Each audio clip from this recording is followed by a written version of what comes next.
ನಮಸ್ಕಾರ ಸ್ನೇಹಿತರೆ, ನಮಸ್ಕಾರ. ಬನ್ನಿ, ಸ್ವಾಗತ ಸುಸ್ವಾಗತ. ಇವತ್ತಿನ ದಿವಸ ನೋಡ್ರಿ, ಒಂದು ಉತ್ತರ ಕರ್ನಾಟಕದ ಗ್ರಾಮೀಣ ಭಾಗದಲ್ಲಿ ಹೆಚ್ಚು ಮಾಡುವಂಥ ಒಂದು ವಿಶೇಷ ರೆಸಿಪಿ ಮಾಡ್ತೀನಿ. ಅದೇ ಯಾವುದಂದ್ರೆ ಜೋಳದ ಹಿಟ್ಟಿನ ದೋಸೆ. ಅದೇ ಯಾವುದಾಗಲಿ ಸಿಂಪಲ್ ರೀ, ಶೀಘ್ರವಾಗಿ ಅಗದಿ ಬೇಗನೆ ತಕ್ಷಣ ಮಾಡುವಂಥದ್ದು. ಅದಕ್ಕಿಂತ ಮೊದಲು ಸಬ್ಸ್ಕ್ರೈಬ್ ಮಾಡಿರಿ, ಲೈಕ್ ಮಾಡಿರಿ, ಶೇರ್ ಮಾಡಿರಿ ಅಂತ ಹೇಳ್ತಾ, ಯಾವ ರೀತಿ ಜೋಳದ ಹಿಟ್ಟಿನ ದೋಸೆ ಮಾಡೋದು ಅಂತ ಅನ್ನೋ ವಿಧಾನ ತೋರಿಸ್ತೀನಿ. ನೋಡೋಣ ಬನ್ನಿ.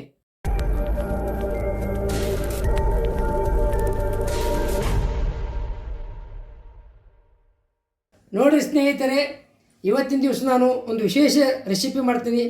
ಅದು ಯಾವುದಂದ್ರೆ ನಮ್ಮ ಉತ್ತರ ಕನ್ನಡದಾಗ ಮಾಡೋದು ಭಾಳ ಇದನ್ನು ನೋಡಿರಿ. ಜೋಳದ ಹಿಟ್ಟಿನ ದೋಸೆ. ಜೋಳದ ಹಿಟ್ಟ ಒಂದು ಬೌಲ್ ತೊಗೊಂಡಿನ್ರಿ. ಸ್ವಲ್ಪ ಅಕ್ಕಿ ಹಿಟ್ಟು ತೊಗೊಂಡಿನ್ರಿ. ಸ್ವಲ್ಪ ಗೋಧಿ ಹಿಟ್ಟ, ಸ್ವಲ್ಪ ಬಾಂಬೆ ರವೆ ಇಲ್ಲಾಂದ್ರೆ ನೀವು ಚರುಟ್ ರವನ ಹಾಕ್ಬೋದು.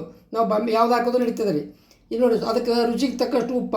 ಇದನ್ನೇನು ಮಾಡ್ತೀನಿ ರೀ, ಒಂದು ಮಿಕ್ಸರ್ದಾಗ ಹಾಕ್ಕೊತೀನಿ ರೀ. ಈಗ ಈ ರೀತಿ ದಿಢೀರನೆ ಮಾಡುವಂಥ ದೋಸೆ. ಯಾವುದೇ ಉದ್ದಿನ ಬೇಳೆ ಬೇಡ, ಏನ್ರಿ ಅವಲಕ್ಕಿ ಬೇಡ, ಏನು ಬೇಡ, ಅಕ್ಕಿ ಬೇಡ, ಯಾವುದು ಬೇಡ. ನೋಡಿರಿ, ಇದನ್ನು ಗೋಧಿ ಹಿಟ್ಟು ಸ್ವಲ್ಪ ಹಾಕೋತೀನಿ ರೀ.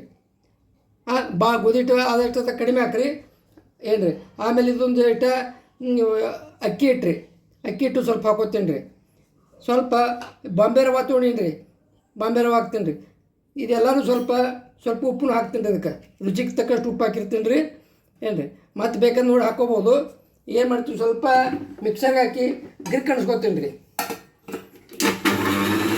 ಸ್ನೇಹಿತರೆ, ಈ ರೀತಿ ಅಷ್ಟು ಹಿಟ್ಟನ್ನು ನಾನು ಏನು ಮಾಡಿ ಕಣಿಸೋ. ಯಾಕೆ ಹಚ್ಕೊಂಡೆ ಅಂದ್ರೆ ಅದು ಮಿಕ್ಸರ್ದಿಂದ ಮಾಡೋದ್ರಿಂದ ಒಂಥರ ಹದ ಬರ್ತದೆ ರೀ, ಮತ್ತು ಸರಿಯಾಗಿ ಮಿಕ್ಸ್ ಆಕತ್ತೆ ರೀ.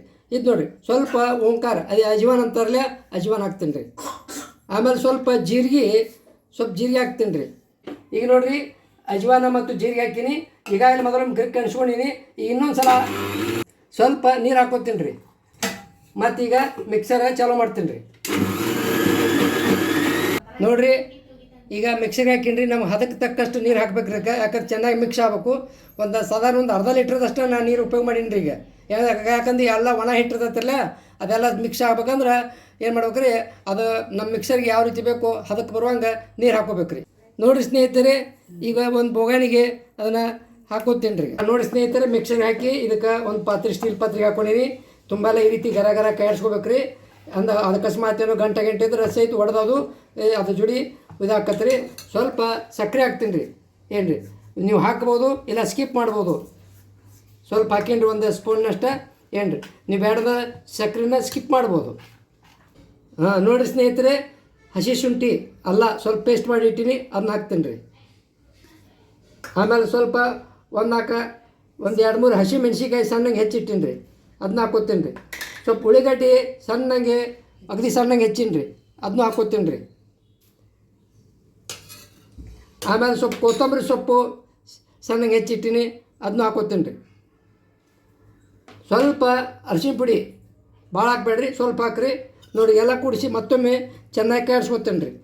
ಉಳ್ಳಿಗಡ್ಡಿ ಹಾಕಿದ್ಕೆ ಮತ್ತು ಉಳ್ಳಿಗಡ್ಡಿ ಈರುಳ್ಳಿ ನೀರು ಬಿಡ್ತದೆ ರೀ, ಏನು ರೀ. ಅದನ್ನು ನೋಡ್ಕೊಂಡು ನಾವು ದೋಸೆ ಹಿಟ್ಟಿಗೆ ಎಷ್ಟು ಯಾವ ರೀತಿ ಬೇಕೋ ಆ ರೀತಿ ನಾವು ನೀರು ಹಾಕೋಬೇಕು ರೀ. ಯಾಕೆ ಉಳ್ಳಿಗಡ್ಡಿ ಹಾಕಿರಲಿ ಹೇಗೆ ಅದಕ್ಕೆ ರೀ. ನೋಡಿ ಸ್ನೇಹಿತರೆ, ನೀರು ಸ್ವಲ್ಪ ಗಟ್ಟಿ ಅನಿಸೈತಿ, ನೀರು ಹಾಕೋತೀನಿ. ನಿಮಗೆ ಯಾವ ರೀತಿ ದೋಸೆ ಬೇಕೋ, ನೀರು ದೋಸೆ ಟೈಪ್ ಬೇಕಂದ್ರೆ ಹೆಚ್ಚು ನೀರು ಹಾಕ್ಕೊಂಡು ತೆಳಗೆ ಮಾಡ್ಕೋಬೇಕು. ಸ್ವಲ್ಪ ದಿಪ್ಪ ಬೇಕಂತಂದ್ರೆ ಏನು ರೀ, ಸ್ವಲ್ಪ ನೀರಿನ ಅಂಶ ನೀರು ಕಡಿಮೆ ಹಾಕೋಬೇಕು ರೀ. ನೀವು ಯಾವ ಹದ ಬೇಕೋ ಆ ರೀತಿ ಹದದ ಪ್ರಕಾರ ರೀ ನೀರನ್ನು ಹಾಕೋಬೇಕು ರೀ. ನೋಡಿರಿ, ನಾನು ಸ್ವಲ್ಪ ಅಳಸೆ ಇಟ್ಕೊಂಡೀನಿ ರೀ. ನೀವು ಯಾವ ಹದ ಬೇಕೋ ಆ ರೀತಿ ನೀವು ಮಾಡ್ಕೋಬೇಕು ರೀ. ನೋಡಿರಿ ಸ್ನೇಹಿತರೆ, ದೋಸೆ ಹಂಚಕ್ಕೆ ಹಾಕಿಟ್ಟೀನಿ. ಕಾದೈತಿ, ಸ್ವಲ್ಪ ನೀರು ಹಾಕಿ ಒರೆಸ್ಕೋಬೇಕು ರೀ. ಈ ರೀತಿಯಾಗಿ ಮತ್ತು ಹಂಚ ಚಲೋ ತಂಗಿ ಕಾಯ್ಬೇಕು ರೀ. ನೋಡಿರಿ, ಈಗ ಕಾದೈತಿ. ಈಗ ಯಾವ ರೀತಿ ಹಾಕೋಬೇಕು ಅನ್ನೋದು ತೋರಿಸ್ತೀನಿ ರೀ. ಈಗ ನೋಡಿರಿ, ಒಂದು ಬಟ್ಲ ತೊಗೊಂಡಿನಿ ರೀ. ಬಟ್ಟಲೇ ಈಗ ಹಾಕೋತೀನಿ ನೋಡಿರಿ ಇದಾಗ.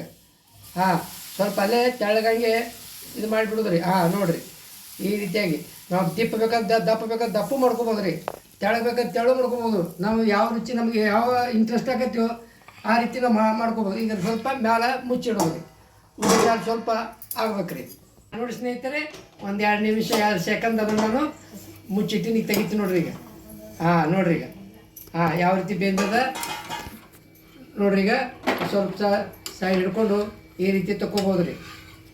ಇಲ್ಲಿ ನೋಡ್ರಿ, ಜೋಳದ ಹಿಟ್ಟಿನ ದೋಸೆ ರೆಡಿ ರೀ. ದಿಢೀರನೆ ಮಾಡಬೇಕಾದಂಥ ದೋಸೆ ರೀ. ಯಾವುದೇ ಸೋಡಾ ಅದು ಉಪಯೋಗ ಮಾಡಿಲ್ಲ ಏನು ರೀ, ಉದ್ದಿನಬೇಳೆ ಸೋಡಾ ಅದು ಉಪಯೋಗ ಮಾಡಿಲ್ಲ. ಈಗ ನೋಡಿರಿ ಸಡನ್ಲಿ ನೋಡಿರಿ ಮತ್ತು ನೀರು ಹಚ್ಕೊಂಡು ಹಂಚ ಕಾದಿದ್ದು ಅದಾರ. ಈಗ ನೀರು ಹಚ್ಕೊಂಡು ಮತ್ತೆ ಏನೈತಿ ಹಿಟ್ಟ ಆ ರೀತಿ ಹಾಕ್ಕೋಬೇಕ್ರಿ. ಅದನ್ನು ಮಾಡಿ ಇಟ್ಟಂಥ ಹಿಟ್ಟನ್ನು ಈ ರೀತಿ ಹಾಕ್ಕೊಂಡು ತೆಳ್ಳಗಾಗಿ ತುಂಬಲ್ಲ ಕಾಯಿಸ್ಬೇಕ್ರಿ. ನಡು ಸ್ವಲ್ಪ ದಿಪ್ಪ ಆಕತಿ, ಅದನ್ನು ಸ್ವಲ್ಪ ತೆಳ್ಳಗೆ ಮಾಡ್ಕೋಬೇಕ್ರಿ. ಹಾಂ ಈ ರೀತಿಯಾಗಿ ತೆಳ್ಳಗಾಗಿ ಮಾಡ್ಕೊಂಡು ಮ್ಯಾಲೆ ಒಂದು ನಿಮಿಷ ಮುಚ್ಚಿಡುದ್ರಿ. ಸ್ವಲ್ಪ ಏನು ಮಾಡ್ತೀನಿ ರೀ, ಈಗ ಬೆಣ್ಣೆ ಮನೆಯಲ್ಲಿ ತಯಾರು ಮಾಡಿದಂಥ ಬೆಣ್ಣೆ ಐತ್ರಿ, ಬೆಣ್ಣೆ ಸ್ವಲ್ಪ ಹಚ್ತೀನಿ ರೀ. ಈಗ ಬೆಣ್ಣೆ ಸ್ವಲ್ಪ ಹಚ್ಚಿದ್ರೆ ಮಾರಿ ಟೇಸ್ಟಿ ಆಕತ್ರಿ. ಪ್ಯೂರ್ ಬೆಣ್ಣೆ ಇದು. ಈಗ ಮುಚ್ಚಿಡ್ತೀನಿ ರೀ. ಬೆಣ್ಣೆ ಅಲ್ಲೇ ಕರಗತೈತಿ. ಒಂದು 10 ನಿಮಿಷ 2 ನಿಮಿಷ ಮುಚ್ಚಿಟ್ಟಿರ್ತೀನಿ ರೀ. ನೋಡಿ ಸ್ನೇಹಿತರೆ, ಇದು ಬೆಣ್ಣೆ ಹಾಕಿದ್ದದ. ಆಗಲೇ ಬೆಣ್ಣೆ ಹಾಕಿದ್ದಿಲ್ಲ, ಅದು 2 ಮೈ ಬೇಯಿಸೈತೆ ರೀ. ಇದು ಬೆಣ್ಣೆ ಹಾಕಿತ್ತಂದ್ರೆ 2 ಮೈ ಬೇಯಿಸಾಗಲ್ಲ, ಒಂದೇ ಮೈ ಬೇಯಿಸಿ ತೆಗೆದು ಇಟ್ಬಿಡ್ತೀನಿ ನೋಡಿ. ಬೆಣ್ಣೆ ಕರಗೈತಿ. ಇದೇ ರೀತಿ ನಾನು ಏನು ಮಾಡ್ತೀನಿ ರೀ, ಎಲ್ಲ ದೋಸೆಗಳನ್ನ ಹಾಕೋತೀನಿ ರೀ. ನೋಡಿರಿ ಸ್ನೇಹಿತರೆ, ನಾನು ಮಾಡಿದ್ದು ಇವತ್ತಿನ ರೆಸಿಪಿ ನೋಡಿರಿ ಯಾವುದೈತೆ ಅಂದ್ರೆ ಜೋಳದ ಹಿಟ್ಟಿನ ದೋಸೆ. ನೋಡಿರಿ ಯಾವ ರೀತಿ ಆಗೈತಿ. ಈಗ ನೋಡಿರಿ ಒಂದು ಕಡೆ ಕೊಬ್ಬರಿ ಚಟ್ನಿ, ಒಂದು ಬಲ್ಲ ಕೊಬ್ಬರಿ ಚಟ್ನಿ ಇಟ್ಟಿನಿ, ಪುಟಾಣಿ ಚಟ್ನಿ ಐತಿ, ಆಮೇಲೆ ಕೆಂಪು ಮೆಣಸಿಕಾಯಿ ನೋಡಿರಿ, ಕೆಂಪು ಮೆಣಸಿಕಾಯಿ ಚಟ್ನಿ ಐತಿ, ಆಮೇಲೆ ಬೆಣ್ಣೆ ನೋಡಿರಿ ಪ್ಯೂರ್ ಮನೆಯೊಳಗೆ ತಯಾರು ಮಾಡಿದ್ದು ಬೆಣ್ಣೆ ಇದು. ಈ ರೀತಿ ಎಲ್ಲ ಕಾಂಬಿನೇಷನ್ ಮಾಡ್ಕೊಂಡು ತಿಂದ್ರಿ ನೋಡಿರಿ. ಒಂದು ತಿನ್ನಲ್ಲ 4 ತಿನ್ಬೋದು, 4 ತಿನ್ನಲ್ಲ 2 ತಿನ್ಬೋದು ರೀ. ಭಾಳ ಇಷ್ಟ ಆಗ್ತೈತೆ ರೀ. ಮತ್ತು ದಿಢೀರ್ನೇ ಆಕತ್ತೆ ರೀ. ಯಾವುದೇ ಇದ್ರಾಗ ನಾವು ಸೋಡಾ ಅದು ಉಪಯೋಗ ಮಾಡಿಲ್ಲ ಏನು ರೀ, ಉದ್ದಿನಬೇಳೆ ಸೋಡಾ ಉಪಯೋಗ ಮಾಡಿಲ್ಲ.